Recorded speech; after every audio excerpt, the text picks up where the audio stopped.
حضرت مرزا مظہر جانے جانا فرماتے ہیں کہ بارش ہوئی تھی تازی تازی دلی میں، تازی تازی بارش ہوئی تھی. ایک بابا لکڑی کے جوتے پہنے کھڑا ہوں، اللہ اللہ اللہ، اسی کسے دے کچھ بھی نہیں لگ دے، نہ کوئی ساڈا دردی. بابا مست ہو کے جا رہا، اللہ اللہ کرتا جا رہا. ایک طوائف اپنے کوٹھے سے اتر کے تو سیڑھیوں پہ بیٹھی تھی، ساتھ اس کا یار بھی بیٹھا تھا. بابا اپنی مستی میں جا رہا تو بابا جی کے پیروں سے کچھ مٹی اڑی تو اس عورت کے کپڑوں پہ پڑ گئی. پرواہ ہی نہیں، بزرگ گزر رہے. وہ یار اس کا دوڑا ہوا آیا، اس نے آ کے تھپڑ مارا. کا خیال نہیں سارے اس کے کپڑے آلودہ کر دیے، تو کدھر تیرا دماغ نہیں ٹھیک؟ بابے نے نظر اٹھائی، کہا بیٹے میں نے دیکھا نہیں، چل اللہ تیرا بھلا کرے، تو نے بدلہ لے لیا. بابا جی چپ کر کے وَإِذَا خَاطَبَهُمُ الْجَاهِلُونَ قَالُوا السَّلَامَ، چپ کر کے گزر گئے. ٹھنڈ کا موسم تھا، بارش تازہ ہوئی تھی، حلوائی دودھ کاڑ رہا تھا. اس نے بٹھایا بابا جی کو پھٹے پہ، پیالہ پکڑا، دوڑ کے آگے بڑھا. بزرگ آ گئے، آئیے بیٹھیے. دودھ کا گرم گرم پیالہ شکر ڈال کے دیا. بابا جی نے دودھ پیا، پھر نظر جھکی، پھر رنگ بدلا. کہنے لگے مالک تو کتنا بے نیاز ہے، کہیں تھپڑ مرواتا ہے، کہیں دودھ پلاتا ہے.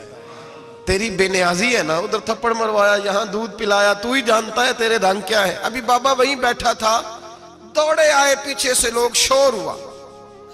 بابے کو دبوچ کے وہاں لے گئے جہاں اس نوجوان نے تھپڑ مارا تھا. کہا تو اللہ کا بندہ ہے، اللہ کے بندے بد دعا تو نہیں دیتے. ہوا کیا؟ کہا تو نے بد دعا دی ہے؟ کہا نہیں دی، بات بتاؤ. کہنے لگے اس نے تجھے تھپڑ مارا ہے، چھت پہ چڑھا ہے، پیر پھسلا ہے، گردن کے بل گرا ہے، منکا ٹوٹ گیا، مر گیا ہے، تو نے بد دعا دی ہے. بابا جی کہنے لگے یار میں نے تو دوسرا لفظ بھی نہیں کہا، بھلا ہو کہہ کے گزرا ہوں، میں نے نہیں بد دعا دی. کہا تو نے دی ہے تبھی تو مر گیا. کہا نہیں دی. کہا بابا تو بزرگ آدمی ہے، سچ بول. تو بابا جی کہنے لگے سچ سنو. پھر میں آ رہا تھا، میرے پیروں سے مٹی اڑی، اس کے یار کے کپڑوں پہ پڑی، اسے برا لگا، اس نے مجھے مارا. جب اس نے مجھے مارا تو میں کوئی لاوارث تو نہیں تھا، جب اس نے مجھے مارا تو میں کوئی لاوارث تو نہیں تھا. مجھے دشمنوں نہ چھیڑو، میرا ہے کوئی جہاں میں ابھی پکار لوں گا، نہیں دور ہے مدینہ. اس نے مجھے مارا تو میں کوئی لاوارث تھا کہ میرا بدلہ کوئی نہ لیتا. اس نے مجھے مارا ہے تو میرے یار کو برا لگا تو اس نے اسے مار دیا ہے، میری تو غلطی کوئی نہیں. یاروں کا جھگڑا ہے، یہ تو دوستوں کا جھگڑا ہے، یہ تو یاروں کا جھگڑا ہے، کوئی غلطی نہیں میری، کوئی غلطی نہیں. خش خش جنہ قدر نہیں میرا، اے میرے صاحب نو وڈیاں، میں تے گلیاں دا روڑا کوڑا، میں گلیاں دا روڑا کوڑا. میں نو محل چڑھایا ہے سائیاں، میں نو محل چڑھایا ہے سائیاں. فرمایا اس نے مجھے لوارث سمجھا تھا کہ تھپڑ مار کے گزر جائے، میرا کو پوچھے گا ہی نہیں. میرے رسول پاک علیہ السلام کے بارے میں رب فرماتا ہے ابھی میں تو تیرے ہوتے ہوئے کافر کو سزا نہیں دیتا کہ تو موجود ہے. یاد رکھیں حضرت فضیل بن عیاض فرماتے ہیں ایک جوان تھا، مسجد میں آیا، لوگوں سے کہنے لگا روٹی کھلاؤ. کسی نے توجہ نہ کی. اس نے کہا میں رب بتانے والا ہوں، میری طرف دیکھو تو صحیح. کسی شخص نے خیال ہی نہ کیا. پھر اس نے کہا یار تھوڑا سوچو. نمازیوں سے کہا، اہل علاقہ سے کہا، انہوں نے کہا تیری طرح کے بڑے درویش دیکھیں. مسجد کے محراب میں وہ رب کریم کا بندہ انتقال کر گیا. جب فوت ہو گیا نا، لوگوں کا مزاج ہے، بیمار کو دوائی نہیں دیتے، جنازے پہ وقت پہ پہنچ جاتے. جب کوئی گر رہا ہوتا ہے تو سہارا کوئی نہیں دیتا، جب کوئی گر جاتا ہے، ٹانگ ٹوٹ جاتی ہے تو تیمارداری کو زمانہ پہنچ جاتا ہے. اور بزرگ وہ نوجوان اللہ کا نیک بندہ مسجد کے محراب میں فوت ہو گیا. حضرت فضیل ابن عیاض کہتے ہیں امام صاحب نے اعلان کیا چندہ دو، کوئی لاوارث فوت ہو گیا، کفن دینا. چندہ کٹھا ہوا، کفن خریدا، جنازہ پڑا. عشاء کے بعد دفن کر کے آئے. فجر کی نماز کے لیے جب امام اور مؤذن مسجد میں آئے تو چیخیں مارنے لگے، تڑپنے لگے. دور دور تک آوازیں پھیل گئی، دنیا دوڑی آئی. کیا ہوا؟ کہنے لگے وہ جو تم نے کفن پہنایا تھا وہ یہاں پڑا ہوا ہے، اور دیکھو کفن پہ تحریر لکھی ہے. تحریر کیا ہے؟ عرش کے مالک نے فرمایا میرے دوست نے روٹی مانگی تم نے دی نہیں، اس نے تمہیں میرے قریب کرنے کے لیے اپنی طرف توجہ کرائی، تم نے کی نہیں. اور میرا یار تمہارے کفن کا محتاج تھا، سنبھال کے رکھو اپنا کفن، میں نے اسے جنت کا لباس عطا فرما دیا، سنبھال کے رکھو. یہ کوئی لاوارثوں کا ٹولہ ہے؟ یاد رکھیں جو وارث والے ہیں، وارث والے ان کا رنگ اور ہے، جو ماننے والے ہیں ان کا مزاج اور ہے۔ اپنی زندگی لوارثوں کی طرح نہیں گزاریں، تھوڑا سا ادھر گیا تھا تو پھر تھوڑا سا ادھر گیا تھا تو تھوڑا سا، یہ کیا بات ہوئی، یہ کیا بات ہوئی؟ اپنے آپ کو، اپنی نسبت کو، اپنے عقیدے کو مضبوط رکھیں۔ 1 انچ کے لیے اعلیٰ حضرت فاضل بریلوی رحمت اللہ علیہ کے مکان کی دیوار گر گئی، ایک کونا مکان کا، آپ جانتے ہیں پرانی دیواریں چھوٹی ہوتی تھی اور بارشوں میں اکثر گھروں کی دیواریں گری ہوئی ہوتی تھی، ایک سائیڈ کی دیوار گر گئی تو اس کونے میں ہندوؤں کا گھر تھا۔ اب مستری صاحب رات کو آئے، ان سے بات ہوئی تو کہنے لگے سویرے کام شروع کروں گا۔ کہا 1-2 صاحب نے کہ ہندوؤں کا گھر ساتھ ہے اور وہ دشمن بھی بڑے زیادہ ہیں، تو رات کو ہی ہو جائے۔ کہنے لگا جی نہیں، میری مجبوری ہے، مزدور کہاں سے لاؤں گا، بڑے معاملات ہیں، سویرے شروع ہوگی۔ اب رات کو مولانا ظفر الدین بہاری علیہ رحمہ کہتے ہیں بچے مدرسے کے، باقی سارے لوگ، سب کو جمع کیا گیا، چونکہ اس طرف سے تھوڑا خطرہ تھا ہندوؤں کی جانب سے۔ کہا جناب یہ بڑے دشمن ہیں اسلام کے، تو اس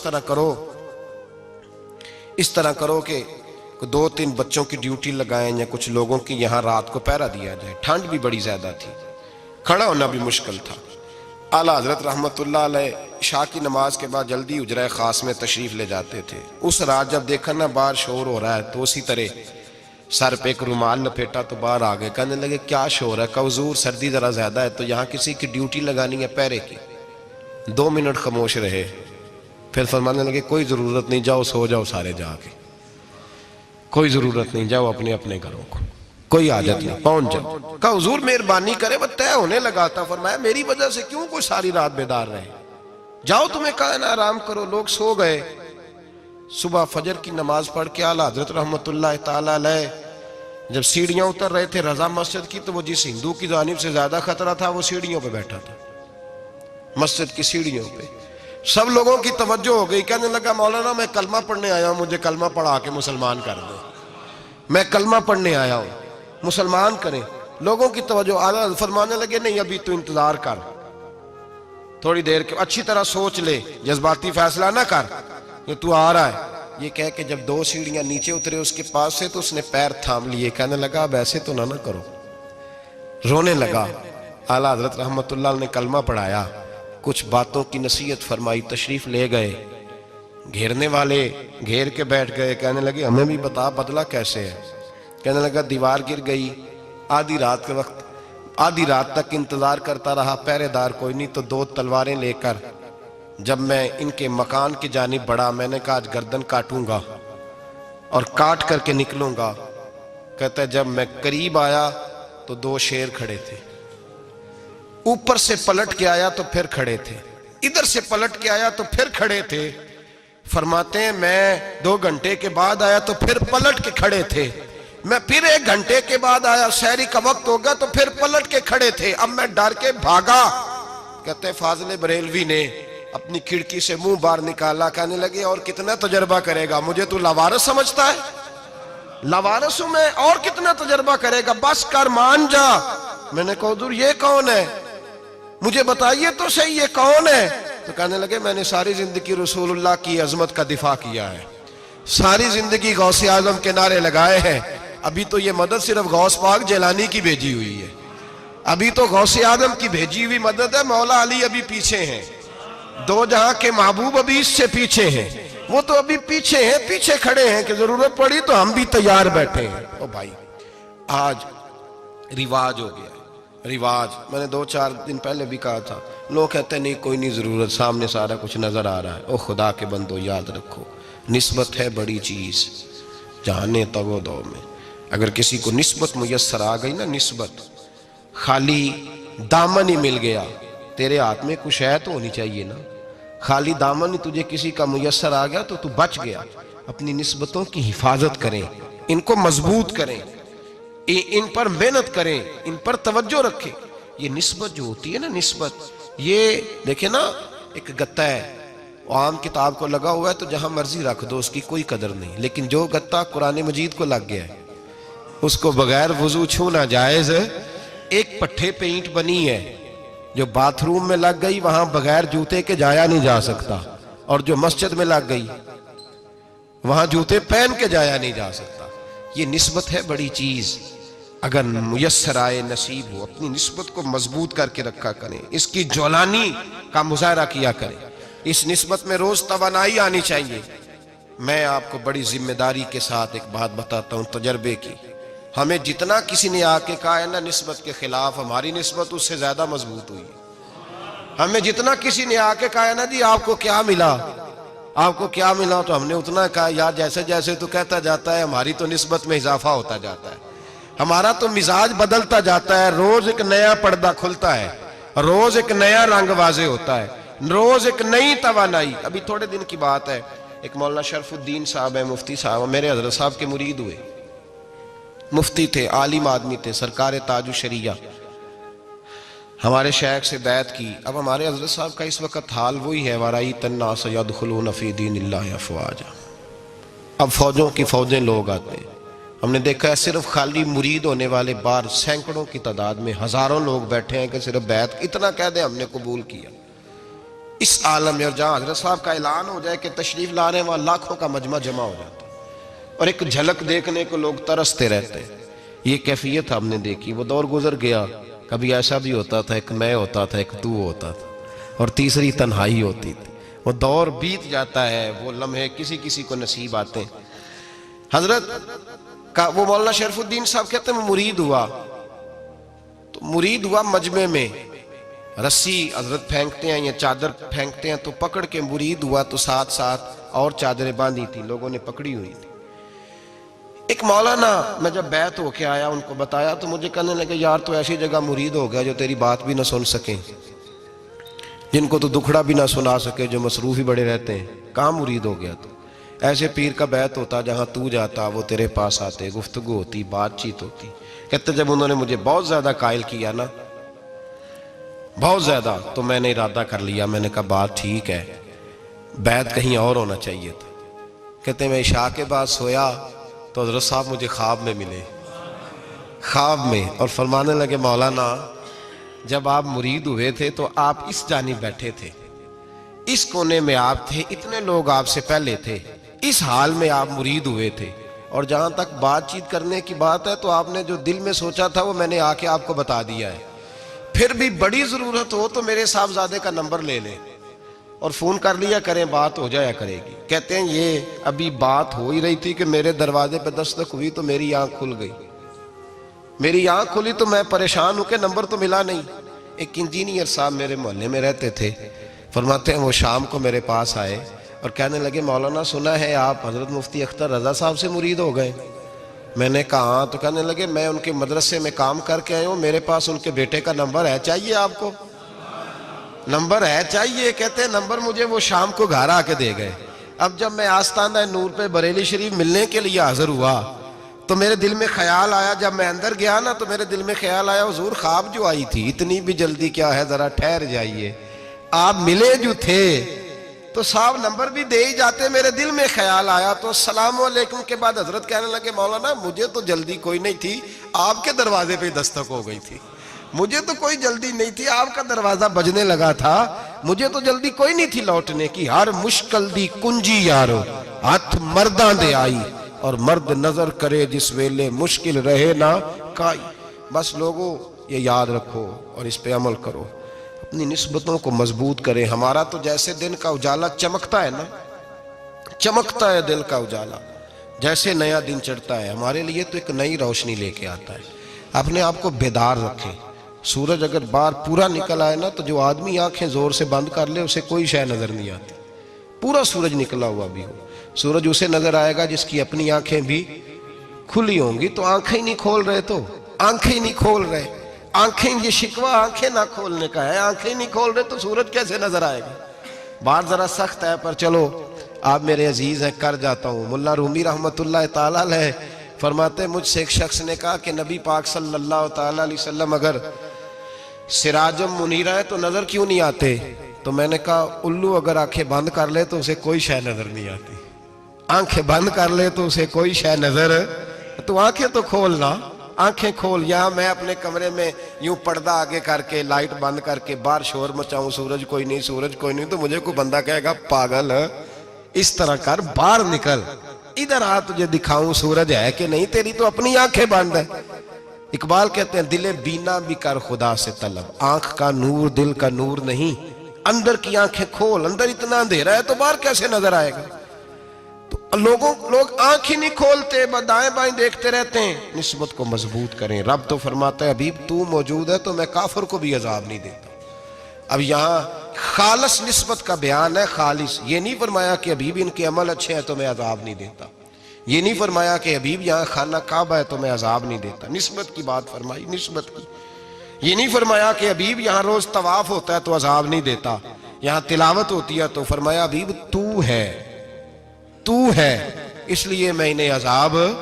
مدینے میں کبھی زلزلہ نہیں آیا، پتہ ہے آپ کو؟ اس لیے نہیں آیا کہ وہاں میرے مصطفیٰ کا گنبد خضرا ہے۔ کوئی فصل وہ بیجتے نہیں، کوئی فصل بوتے نہیں، وہ کوئی فصل بھی، لیکن دنیا کی ہر شے آپ کو مدینے میں ملتی ہے۔ جو سب سے اچھا پھل کھانا چاہے اسے مدینے میں جا کے ملتا ہے، اس لیے کہ وہاں گنبد خضرا کی ہریالی موجود ہے۔ دنیا کی ہر نعمت ملتی ہے اس لیے کہ گنبد خضرا جو موجود ہے۔ تو بھائی یہ نسبتوں کی بار ہے، نسبتوں کی۔ پرانی امتوں میں جب کوئی گناہ کرتا تھا تو دروازے پہ لکھا ہوتا تھا سویرے، میرے حبیب نے دعا فرمائی مولا یہ میرے ہیں انہیں رسوا نہ کرنا، اے اللہ میرے ہیں انہیں رسوا نہ کرنا۔ تو میرے بھائی سن لو اور یاد رکھ لو، لاکھوں پاپ بھی لوگ کر کے آئیں، سویرے منہ دھو کے نکل آئیں تو عرش کا مالک رسوا نہیں کرتا، بلکہ کہتا ہے تو میرے دامن میں چھپ جا، اندر جا کے جہاں گناہ کیا ہے وہاں جا کے دل سے سچی توبہ کر لے، میں قیامت میں بھی کسی کو نہیں بتاؤں گا کہ تو نے گناہ کیا ہے۔ تو برکت کس کی ہے؟ رسول پاک کی۔ یہ برکت کس کی ہے؟ حبیب دو عالم کی صلی اللہ۔ غلامی کا رشتہ مضبوط کریں، غلامی کا، وارث والے بنے، لوارث نہ بنے۔ لوارثوں جیسی زندگی نہ گزارے، جہاں مرضی چلے گئے، جہاں مرضی چھٹیاں کار ہے، جتنے مرضی ٹائم بتا ہے، جو مرضی طبیعت میں آیا کرتے پھرے، پتہ ہی کوئی نہیں، حال ہی کوئی نہیں، یہ کوئی کیفیت نہیں ہے کوئی بھی۔ مجھے ایک صاحب کہنے لگے کہ ایک پیر بھائی پوچھ رہا تھا حضرت صاحب کا حال کیا ہے، میں نے آج کے بعد اس نے تجھ سے پوچھا تو بالکل نہ بتانا۔ وہ کیسا بیٹا ہے، وہ کیسا بیٹا ہے جو پڑوسیوں سے دائیں بائیں لوگوں سے حال پوچھتا ہے، اسے پتہ ہی نہیں، اسے خبر ہی نہیں، اسے تو لمحے لمحے کی خبر ہونی چاہیے، اسے تو منٹ کا پتہ ہونا چاہیے تھا۔ وہ اس نے کس طرح کی نسبت رکھی ہوئی ہے جس کو ہم سایوں سے پوچھنے پڑتا ہے ذرا پتہ کر کے بتانا حال کیا ہے۔ تو کدھر تھا بھائی، اتنی دیر ہو گئی، تو نے حال بھی کسی اور سے پتہ کرانا ہے؟ میں نے کہا اس کو کہنا آج کے بعد حال پوچھنا ہوا تو خط لکھے، میں بھی جواب لکھ دوں گا، بات ختم ہو گئی۔ جب دور دور جو رہنا ہے تو ٹھیک ہے، پھر اس طرح نہ تو خدا ہے نہ میرا عشق فرشتوں جیسا، دونوں انسان ہیں تو پھر کیوں اتنے حجابوں میں ملے؟ اور اس نے کہا تھا اب کہ ہم بچھڑے تو شاید کبھی خوابوں میں ملے، جیسے سوکھے ہوئے پھول کتابوں میں ملے۔ ایسا کام نہ کریں کہ وہ انداز ہی بدل جائے، اپنے آپ کو، اپنی نسبتوں کو مضبوط کریں۔ اللہ تبارک و تعالیٰ سے دعا اور التجا ہے کہ اللہ کریم ہمیں نسبتوں کی مضبوطی عطا فرمائے، اور اللہ تبارک و تعالیٰ ہمیں یہ توفیق دے کہ ہم سمجھ جائیں اس بات کو کہ اصل بات ہے کیا، اور اصل کی مضبوطی کتنی ضروری ہے، اصل تک پہنچنا کتنا ضروری ہے۔ اور یہ بھی یاد رکھیں، اماں جب ناراض ہوتی ہے نا، جب اماں ناراض ہوتی ہے تو کہتی ہے بس نکل جاتا، فٹافٹ نکل جاتا، دوڑ جا، کوئی تعلق نہیں۔ ابا بھی کہتا ہے آج آیا تو ٹانگیں توڑ دوں گا، حال ہی کوئی نہیں۔ اور وہی بیٹا جا کے 2 منٹ پیروں میں بیٹھتا ہے، کہتا ہے اماں تجھے پتہ ہی نہیں میں کتنی ٹینشن میں تھا۔ تو وہی اماں باہر نکل کے پہلے بڑھ کے مار رہی ہوتی ہے حد کر دوں گی، پھر وہی اماں کہتی ہے بڑا پریشان ہے بیچارہ۔ یہ کیفیت ہے، اپنے آپ کو صحیح کریں، اپنی نسبتوں کو مضبوط کریں، احکامات پہ عمل کریں، محبوب کی غلامی تگڑی کریں۔ یہ جو سستیاں ہیں، کوتاہیاں ہیں، ان کو دور کریں۔ زندگی کا لطف آتا ہی تب ہے جب آپ پورے طور پر اپنے آپ کو چاق و چوبند کرتے ہیں۔ اگر تھوڑا کر لیا، تھوڑا چھوڑ دیا، 1 پڑھ لی، 3 رہ گئیں، 3 پڑھ لیں، 2 رہ گئیں، یہ لطف نہیں ہے، یہ ذائقہ نہیں ہے۔ اپنے آپ کو مضبوط کریں اور پورا مضبوط کریں، پوری اپنے اندر جو ہے وہ جولانی نسبت کی پیدا کریں۔ بس یہ دعا کریں اللہ جب تک زندہ رکھے غلامی میں رکھے، اور مارے تو غلاموں جیسی موت عطا فرمائے۔